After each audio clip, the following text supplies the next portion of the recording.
नमस्कार विद्यार्थी मित्रांनो. शुभदा विद्यालय यूट्यूब चॅनलमध्ये पुन्हा एकदा आपल्या सर्वांचं मनापासून स्वागत. आज आपण इयत्ता 10वीच्या वर्गाचा भूगोल विषयाचा तास घेत आहोत आणि या तासाला आपण भूगोलाची 18 मार्च 2026 रोजी म्हणजे आजच झालेला हा जो काही पेपर आहे, या पेपरची प्रश्नपत्रिका आणि उत्तरपत्रिका आपण या ठिकाणी अभ्यासणार आहोत. आजचा पेपर आपल्याला नक्कीच चांगला गेला असेल आणि या पेपरमध्ये आपण लिहिलेली उत्तरं आणि या प्रश्नपत्रिकेत दिलेली उत्तरं आपण टॅली करून पहा. त्यामुळे आपल्याला अचूक उत्तरं मिळतील आणि आजच्या या पेपरमध्ये आपल्याला किती मार्क्स मिळणार हे कळणार आहेत. मित्रांनो, आपला हा शेवटचा पेपर होता इयत्ता 10वीचा आणि यासारख्या इतर विषयांच्या प्रश्नपत्रिका आणि त्याचे आन्सर शीटसुद्धा आपल्या चॅनलवर उपलब्ध आहे. आपल्याला तेही पाहायचं असेल तर डिस्क्रिप्शन बॉक्समध्ये दिलेली प्लेलिस्ट पहा, बोर्ड प्रश्नपत्रिकातली, आणि त्यात प्रत्येक प्रश्नपत्रिकेमध्ये तुम्हाला किती मार्क्स मिळतील हे काढा. सर्व विषयांची एकूण टोटल करा आणि त्याची सरासरी काढून आपल्याला किती पर्सेंटेज मिळतील याचा अंदाज तुम्हाला आजच करता येणार आहे. त्यामुळे मित्रांनो, आपल्या चॅनलवरील सर्व प्रश्नपत्रिका बघा, पाहिल्या नसतील तर, आणि प्रत्येक विषयाचे गुण हे टोटल करा. चला तर मग आपण आता भूगोलाची उत्तरपत्रिका सोडवूया. एकूण 40 गुणांचा आपला हा पेपर आहे आणि 2 तासाची वेळही दिलेली आहे पेपर सोडवायला. एकूण 7 पानांची ही प्रश्नपत्रिका आहे. काही महत्त्वपूर्ण सूचना बघा या ठिकाणी. या सूचना आपण वाचल्याच असतील. या सूचनांचं पालन करूनच आपल्याला हा पेपर सॉल्व करायचा होता. प्रश्न पहिला, अचूक पर्याय निवडून विधाने पूर्ण करा. पुन्हा लिहायची ती विधानं. 4 गुणांचा हा प्रश्न आहे. या ठिकाणी 4 गाळलेल्या जागा दिलेल्या आहेत. प्रत्येकीला 4-4 पर्याय आहेत. त्याच्यातला अचूक असा पर्याय आपल्याला निवडायचा आहे आणि ते विधान पुन्हा लिहायचं आहे. मी लिहून दाखवले त्या पद्धतीने. बघा, त्याचं उत्तर अशा पद्धतीचं हवं होतं. वाहतुकीचे सर्वात स्वस्त साधन जलमार्ग आहे. याला 1 मार्क्स. दुसरं पहा, भारताच्या मध्यातून गेलेल्या कर्कवृत्तपर्यंत सूर्यकिरणे लंबरूप पडतात. कर्कवृत्त तिसरा पर्याय बरोबर आहे दुसऱ्याचा. तिसरं, ब्राझीलमधील सदाहरित वर्षावनांमुळे वातावरण मोठ्या प्रमाणात प्राणवायू उपलब्ध होतो. तिसरा पर्याय. 4, भारताचे दरडोई उत्पन्न ब्राझीलपेक्षा कमी आहे कारण प्रचंड लोकसंख्या. या पद्धतीने मित्रांनो, आपण 4ही गाळलेल्या जागांची उत्तरं अचूक लिहिली असतील तर आपल्याला या प्रश्नाला 4 मार्क्स मिळणार आहेत. त्यानंतर दुसरा बघा, वेगळा शब्द घटक ओळखा 4 गुणांसाठी. पहिलं, ब्राझीलमधील राज्य उरुग्वे. चौथा पर्याय बरोबर आहे.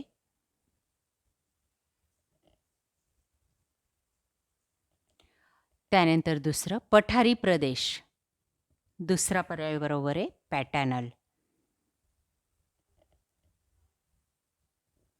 त्यानंतर तिसरं, भारतातील जास्त पर्जन्याची ठिकाणे. मौसिनराम. पहिला पर्याय. चौथं, ब्राझीलचे प्रमुख व्यापारी भागीदार.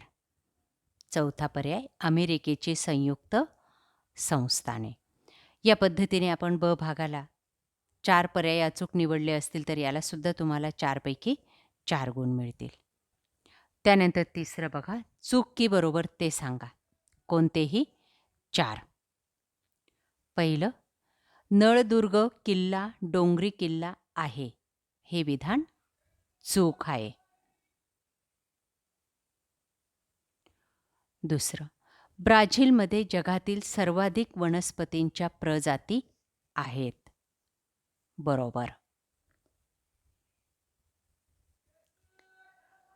तिसरं, गोवा हे सर्वाधिक नागरीकरण झालेले राज्य नाही. चूक.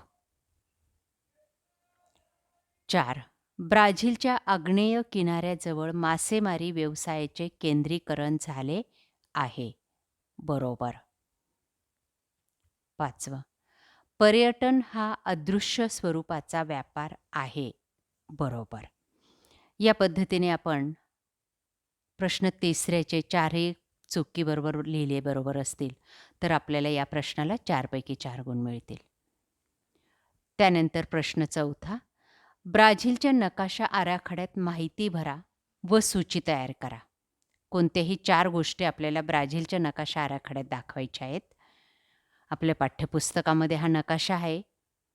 त्यानुसार आपण जर ही आराखड्यामध्ये माहिती भरली असेल, तर आपल्याला या प्रश्नाला सुद्धा 4 गुण मिळतील. सूचीसुद्धा तयार करायची आहे, त्यालाही 1 गुण आहे. बघा पहिलं ठिकाण, ब्राझीलमधील कोळसा उत्पादन क्षेत्र. दुसरं, रिओ दी जेनेरिओ हे जे काही शहर आहे हे दाखवायचं होतं.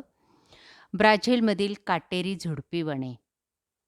त्यानंतर ब्राझीलमधलं नकाशाच्या जे काही मध्यभागी विषुववृत्त गेलेलं असतं, ती रेषा तुम्हाला दाखवायची आहे.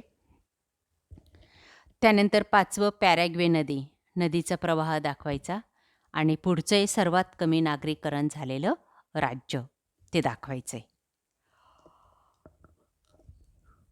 अशा प्रकारे कोणत्याही 4 गोष्टी तुम्ही नकाशा आराखड्यात दाखवल्या असतील, तर तुम्हाला या प्रश्नाला 4 गुण मिळतील.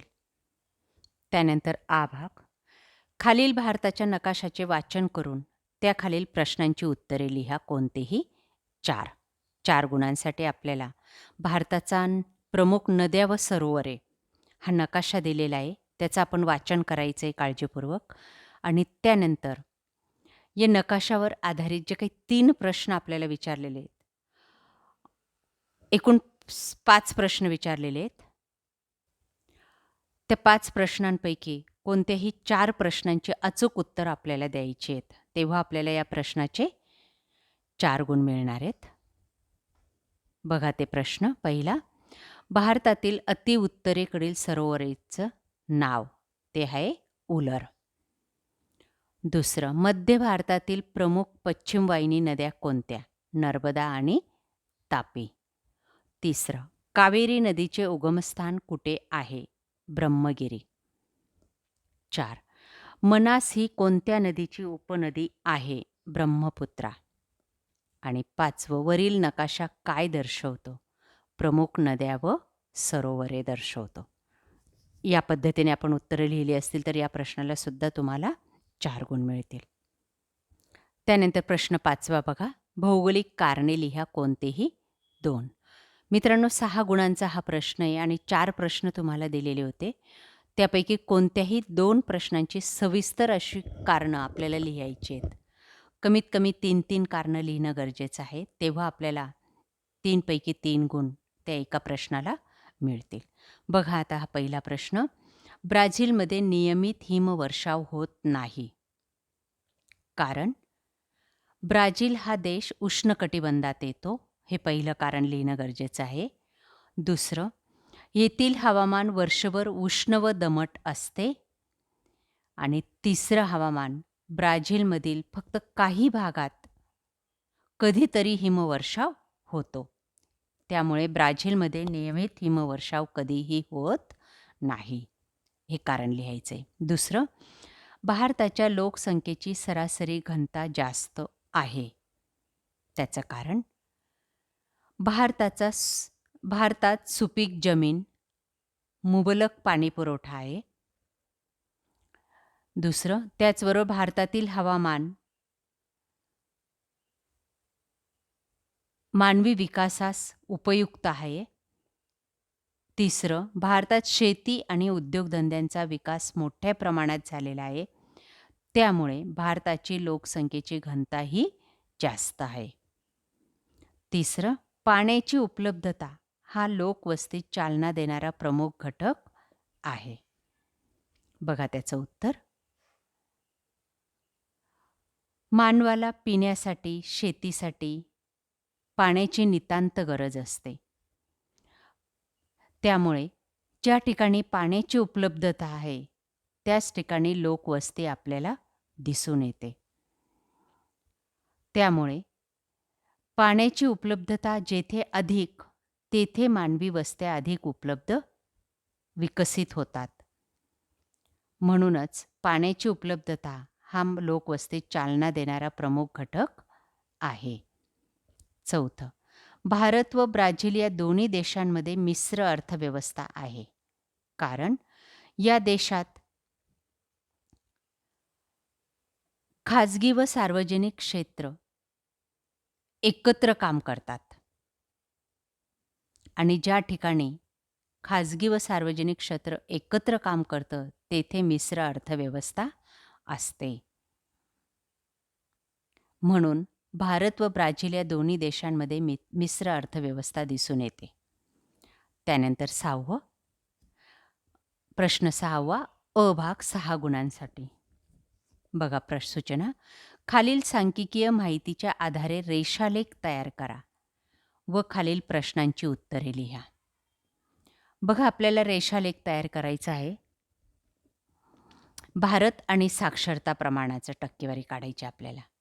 1981 40.8 प्रमाण, 1991 मध्ये 48.2, 2001 61 आणि 2011 69. अशा पद्धतीने भारताचं साक्षरतेचं प्रमाण आपल्याला दिसून येतं. त्यावर आधारित आपल्याला 3 प्रश्न विचारलेले आहेत. याचा रेषालेख आपल्याला काढायचा आहे. आलेख पेपर तुम्हाला दिला जाईल त्याच्यावर. त्याला 3 गुण मिळतील आणि ह्या 3 प्रश्नांच्या उत्तराला 3 गुण आहेत. बघा पहिला प्रश्न. 2011 साली साक्षरतेचे प्रमाण किती आहे? 69.3%. दुसरं, 1991 ते 2001 या काळात साक्षरता किती टक्क्यांनी वाढली? ती आहे 12.8%. तिसरं, 40.8% साक्षरतेचे प्रमाण कोणत्या वर्षी होते? त्याचं उत्तर आहे 1981 या वर्षी. आ भाग आहे. खालील आलेखाचं वाचन करून त्याखालील प्रश्नांची उत्तरे लिहा 6 गुणांसाठी. बघा तो आलेख. पर्यटन व अर्थव्यवस्था 2016ची.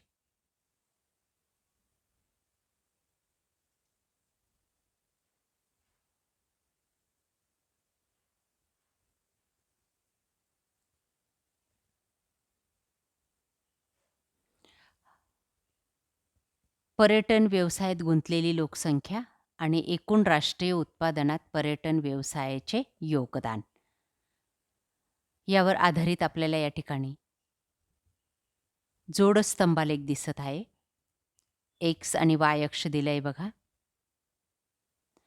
आणि त्यावरून आपल्याला विचारलेल्या प्रश्नांची उत्तरं लिहायची आहेत. बघा पहिला प्रश्न. वरील आलेखाचा प्रकार कोणता आहे? तो आहे जोडस्तंभालेख. दुसरं, या आलेखात कोणत्या बाबी दाखविल्या आहेत? उत्तर पर्यटन व अर्थव्यवस्था. तिसरं, कोणत्या देशाच्या एकूण राष्ट्रीय उत्पादनात पर्यटन व्यवसायाचे योगदान जास्त आहे? उत्तर आहे भारत. 4, भारतात पर्यटन व्यवसायात गुंतलेली लोकसंख्या किती टक्के आहे? 9.3%. 5, भारत व ब्राझीलमधील पर्यटन व्यवसायात गुंतलेल्या लोकसंख्येत किती टक्क्यांचा फरक आहे? तो आहे 2.5%. 6, एकूण राष्ट्रीय उत्पादनाच्या तुलनेत पर्यटन व्यवसायात गुंतलेली लोकसंख्या जास्त असलेला देश कोणता? तो आहे ब्राझील. त्यानंतर प्रश्न 7, खालील प्रश्नांची सविस्तर उत्तरे लिहा 8 गुणांसाठी. पहिलं, 1, ब्राझील व भारतात कोणत्या पर्यावरणीय समस्यांना तोंड द्यावे लागते? 4 गुणांचा एकच प्रश्न आहे. आपल्याला सविस्तर उत्तरं लिहिणं गरजेचं आहे. मी या ठिकाणी फक्त तुम्हाला 4 पॉईंट देते. त्या पॉईंटचं विश्लेषण जर तुम्ही केलं असेल तर या प्रश्नाला तुम्हाला 4 पैकी 4 गुण मिळतील. पहिला मुद्दा आहे, कोणती समस्या आहे? पर्यावरण समस्या भारत आणि ब्राझीलमध्ये निर्वनीकरण म्हणजे जंगलतोड. दुसरं आहे प्रदूषण. तिसरं आहे वन्य प्राण्यांची तस्करी आणि चौथं आहे वाढता कचरा. दुसरा प्रश्न आहे, भारत व ब्राझील यांचा अक्षवृत्तीय व रेखावृत्तीय विस्तार सांगा. बघा 4 पॉईंट आहे त्या ठिकाणी. 4ही मुद्दे तुम्ही लिहिले असतील तर 4 पैकी 4 गुण मिळतील. या ठिकाणी मी 4ही मुद्दे देण्याचा प्रयत्न केलेला आहे.